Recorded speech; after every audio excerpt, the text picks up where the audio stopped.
कार्तिक मास में सभी स्त्रियां तुलसी माता को सींचने जाती तो कोई धन मांगती, कोई पुत्र मांगती, कोई सुहाग मांगती, सब कोई सींचकर आ जाती। पर एक डोकरी सवा पहर रात कोटती और सवा पहर दिन चढ़े तब तुलसी माता की पूजा करती। तुलसी माता को सींचकर कहती है, हे तुलसी माता सत की दाता, मैं बिडला सींचूं तेरा, तू कर निस्तारा मेरा।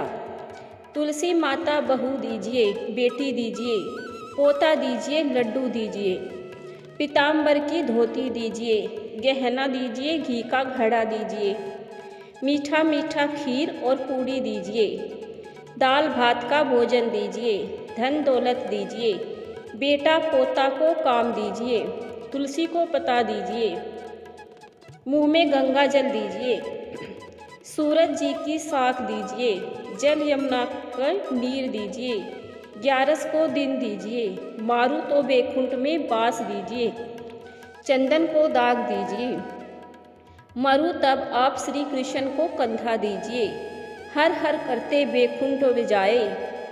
रोज इतना कहकर आती थी। उस डोकरी की इतनी सारी बातें सुन सुनकर तुलसी माता सूखने लगी। तब भगवान ने पूछा कि आपको सभी स्त्रियां आकर उगाती है और पूजा करती है, तो भी आप सूख रही है, ऐसा क्या हो गया? तब तुलसी माता ने कहा कि आप मेरे मन की बात को मत पूछो। तो भगवान बोले कि अगर मैं नहीं पूछूंगा तो कौन पूछेगा? तब तुलसी माता ने भगवान से कहने लगी कि एक डोकरी माई आती है और रोज इतनी सारी मन्नत मांगती है, पर मैं सभी मन्नत को पूरा कर दूंगी, फिर भी मैं आपका कंधा कहाँ से दूंगी? तो भगवान बोले कि जैसा नसीब में होगा वैसा ही होगा, आप सोचिए मत और हरे भरे होकर फूलिए।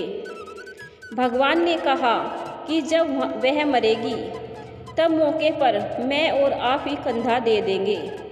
आप सुबह जब वह पूजा करने आए तब कह देना कि सब कुछ तुम्हें मिल जाएगा। कुछ दिनों बाद वह डोकरी ठोकर खाकर रास्ते में गिरकर मर गई। पूरे गांव के सभी लोग आए और डोकरी को सभी लोग धर्मात्मा मानते थे। उसको तुलसी जी की डोकरी कहते थे। उसके परिवार में कोई नहीं था, इसलिए गांव वालों ने ही उसके अंतिम संस्कार करने की योजना बनाई और उसे नहलाकर जब बैकुंठी पर बैठाने के लिए उसे उठाने लगे तो उसकी लाश इतनी भारी हो गई कि उसे कोई नहीं उठा पाया। तो उसे देखकर लोग ने तरह तरह की बातें करने लगे। कहने लगे कि यह इतना पूजा पाठ करती थी, हर समय माला फेरती थी, इसलिए यह इतना भारी हो गई है। वही पूरे गांव में चर्चा होने लगी कि डोकरी माई कोई भक्ति नहीं करती थी, वह छल कपट करती थी। हम जिसे धर्मात्मा समझते थे वह पापी है जो कि किसी से भी नहीं उठ पा रही है।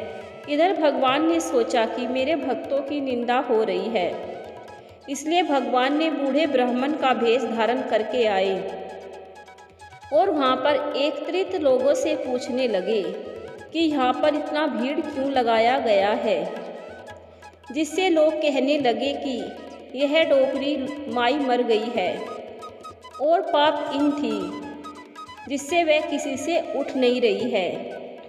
सब उठा उठाकर उसे थक गए हैं। तब ब्राह्मण ने बोले कि मुझे एक बार डोकरी के कानों में कहने दो, फिर वह देखो उठती है या नहीं। तो सभी लोग ने कहा कि आप भी प्रयास करके देख लीजिए। तब भगवान ने डोकरी के कानों में कहा कि हे डोकरी माई, देखो मैं आ गया। और जो डोकरी पूजा करते समय शब्द कहती थी वह शब्द उसके कानों में कहने लगे, तू बिडला सींचूं तेरा, मैं करूं निस्तारा मेरा। डोकरी माई बहू ले, बेटी ले, पोता ले, लड्डू ले, पीताम्बर की धोती ले, गहना ले, घी का घड़ा ले, मीठा मीठा खीर और पूड़ी ले, दाल भात का भोजन ले, धन दौलत ले, बेटा पोता को काम ले, तुलसी को पता ले, मुँह में गंगा जल ले, 11 को दिन ले, चंदन को दाग ले, श्री कृष्ण का कंधा ले। इतना सुनते ही डोकरी हल्का हो गई। भगवान ने बोला आओ और उसको उठाओ। भगवान ने हाथ लगाया और डोकरी उठ गई। सबको आश्चर्य हुआ। उसे खूब धूमधाम से ले जाया गया। भगवान ने उसे अपने कंधे पर ले गए। पूरे गांव में डोकरी की चलावा बहुत ही अच्छा निकला था, जिससे उसको मुक्ति मिल गई और वह बैकुंठ में चली गई। सभी लोग देखते रह गए। सभी लोगों ने देखा कि मुर्दा घाट तो ब्राह्मण साथ ही आया था, लेकिन अब वह दिखाई नहीं दे रहा है, जिससे लोगों को समझ में आ गया कि वह भगवान आए थे।